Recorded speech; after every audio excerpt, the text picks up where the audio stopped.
Nous sommes en octobre 2020 et l'exercice commande de présenter les comptes de l'Union de l'année 2019. Certes close depuis 10 mois, mais surtout souvent effacée dans les esprits par les événements liés à la crise sanitaire qui nous a frappés directement ou indirectement. Et pourtant, cette année 2019, dans la suite des travaux déclenchés par le Synode 2018, pourrait être une année de référence. Les dépenses du titre A de l'Union nationale et des régions sont en diminution. Les contributions des églises locales et des paroisses sont stables et permettent de dégager des résultats positifs.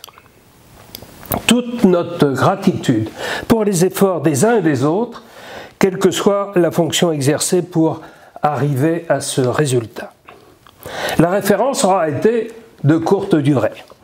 Et l'année 2020, marquée par la pandémie vécue depuis mars, nous a obligés à se mettre souvent en position d'attente ou d'expectative. Les lieux de culte fermés, les rencontres reportées, le confinement et le déconfinement, les décisions du jour et de la nuit. Mais une volonté de poursuivre a fait jour pour trouver les nouveaux moyens de se rencontrer, pour prendre des nouvelles des uns et des autres, pour redire à chacun le « portez-vous bien » de circonstances et pour apporter à l'Église les moyens de continuer ses missions. Nous avons maintenant à préparer 2021 et d'autres défis là vont nous accueillir.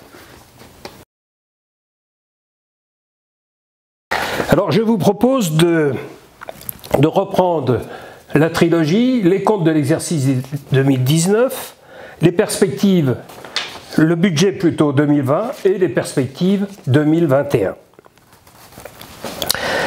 Les comptes de l'exercice 2019.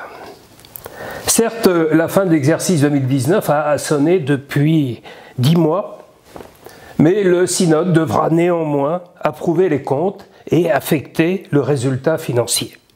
Il est évident que cette lecture des comptes prend un aspect surnaturel alors que l'année 2020 touche à sa fin. En considérant les comptes consolidés, sièges et régions, nous avons un résultat positif de 955 589 € qui se répartit ainsi.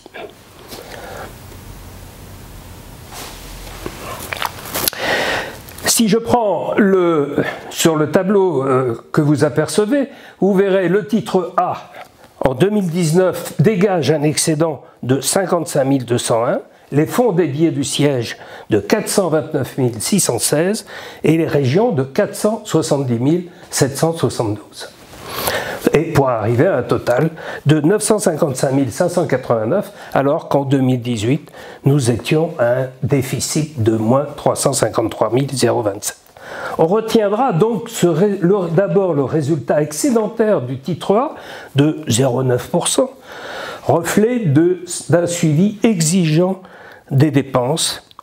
Un synode à Grenoble, un synode national à Grenoble réussi et économique, un don de la FIPE, la Fondation des institutions protestantes en Europe, pour le développement du web, des reports de charges, comme Théovie, l'audit de sécurité des presbytères, moins de déplacements, moins de réunions. Le résultat des fonds dédiés a été dopé en fait en fin d'exercice avec la création du fonds ministre et de sa dotation de 400 000 € sans dépenses sur l'exercice. Cette opération a pu se faire grâce à la bonne tenue du Fonds commun de placement Solipro qui a dégagé sur l'année 2018 un résultat proche de 10%. On remarquera que le résultat cumulé des régions et le renversement de tendance par rapport à 2018. 6 régions sur 9 sont en positif au lieu de 4 l'année précédente. L'économie sur les dépenses provient principalement du titre B des régions relatif aux rémunérations des ministres qui bénéficient particulièrement de la baisse des charges sociales et également d'un non-pourvoi de postes. Cet excédent des comptes des régions est aussi alimenté par une légère progression des contributions des églises locales et paroisses à la région de 1% sur l'année 2019. On voit sur le graphe que vous apercevez, la courbe des contributions des régions est légèrement supérieure à l'ensemble des dépenses des régions, qui sont matérialisées par cette barre verticale scindée entre titre A, titre B, titre C, titre D. Le budget 2020. La Commission des finances s'est réunie les 6 et 7 mars. Elle a donné un avis favorable sur la clôture des comptes 2019 et sur le budget 2020. Mais quelques jours après cette session, le confinement était déclaré et la vie des églises locales et paroisses chamboulée. Sur un plan financier, le constat qui a été dressé lors de la session de début septembre a montré que les membres des communautés ont continué à participer pleinement à la vie financière de leur paroisse et la baisse des dons et offrandes ne dépassait pas d'une façon globale de les 5 ou 6%. À fin août, les trésoriers régionaux estimaient que les versements des associations cultuelles aux régions devraient se faire conformément aux prévisions arrêtées en synode fin 2019. Certaines paroisses, évidemment, ont souffert de ne pouvoir organiser pendant l'été les traditionnelles ventes et devront éventuellement puiser dans leurs réserves. À fin août, les régions avaient versé 62% de leur contribution au titre A national, à comparer au taux de 66% pour 8/12e d'année. À fin août, les régions avaient également versé 64% de leur contribution au titre D, budget du DEFAP. À fin août, le don en ligne était multiplié par 4 et avait dépassé de 30% le montant annuel de 2019. À fin août, le montant de la part du Fonds commun de placement Solipro, qui avait chuté de 11% en mars, avait retrouvé des couleurs et quasiment son niveau de début d'année. Évidemment, comme chacun le ressent, les effets de cette crise sanitaire sont loin de s'estomper. Et il nous faudra attendre la fin de l'année pour dresser un état plus précis de cette année 2020 et éventuellement en tirer les conséquences pour 2021. Les perspectives 2021.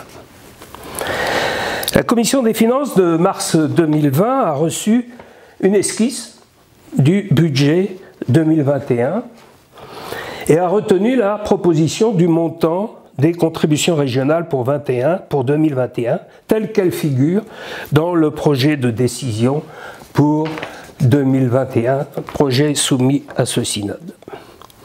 Lors de la session de septembre 2020, les représentants des régions ont estimé qu'il n'était pas opportun de réviser ces montants. Les synodes régionaux de fin d'année pourront apporter éventuellement des informations plus précises, mais la tendance générale était de ne pas céder à la peur. D'autant que l'année 2021 sera sujette à d'autres préoccupations dont les conséquences financières seront certainement plus lourdes que la marge d'incertitude pesant sur la contribution globale au titre A de l'Union. En premier lieu, il faut d'abord se réjouir d'une augmentation sensible du nombre de proposants qui seront nommés en juillet 2021. Une estimation actuelle montre que le futur mouvement pastoral devrait être positif avec plus d'arrivées que de sorties. Les autres sujets ne sont pas sur le même registre et sont liés à l'actualité politique et sociale. La loi sur le système universel des retraites et la loi sur la laïcité. Pour les retraites, on retiendra que le projet de loi passé devant l'Assemblée nationale en première lecture introduit une remise en cause des modalités de calcul des cotisations et par voie de conséquence des pensions des ministres du culte. Plusieurs interventions ont eu lieu et se poursuivent auprès du secrétariat d'État en charge du dossier pour revoir ce dispositif. Nous étudions aussi les scénarios possibles permettant d'avoir une estimation réaliste des éventuelles compensations à mettre en place. La loi visant à renforcer la laïcité prévoit de resserrer ou de créer des contrôles des flux financiers venant des dons, d'une part, et des subventions des collectivités et autres, d'autre part, qui pourraient se traduire par des interventions plus nombreuses et plus lourdes des commissaires aux comptes et par là même occasionner des dépenses importantes pour des sommes en jeu. Sur ces deux thèmes, la Fédération protestante de France est mobilisée, bien sûr, aux côtés de l'Église protestante unie. En conséquence, il a été proposé au dernier Conseil national de remettre en place une dotation régulière du fonds dédié allocation, retraite, dotation suspendue depuis le synode 2014, afin de permettre à ce fonds de se préparer à faire face aux demandes de réajustement des allocations dans le cadre de la procédure dite du montant garanti, si le texte de loi confirme les errements actuels. En conclusion, pouvons-nous imaginer un seul instant que nous sommes en mai 2020, en bordure des coteaux du Champagne, à Troyes, rassemblés pour un synode qui peut se réjouir des résultats et de la santé de l'Église en cette fin 2019 encore proche. C'était avant. Depuis, on a rajouté à notre liturgie les qualificatifs de virtuel et de présentiel. Les communautés se rassemblent par les truchements des réseaux sociaux et de la radio, et le don en ligne a relayé la bourse en velours au bout d'un manche trop long. La présidente du Conseil national lançait son message au synode 2019 en évoquant ce verset d'Ésaïe, alors qu'elle me pardonne aujourd'hui si je conclus avec la même interpellation à rester éveillé dans la confiance. Sentinelle, où en est la nuit? Et le veilleur répond, le matin vient, mais c'est encore la nuit. Merci à tous.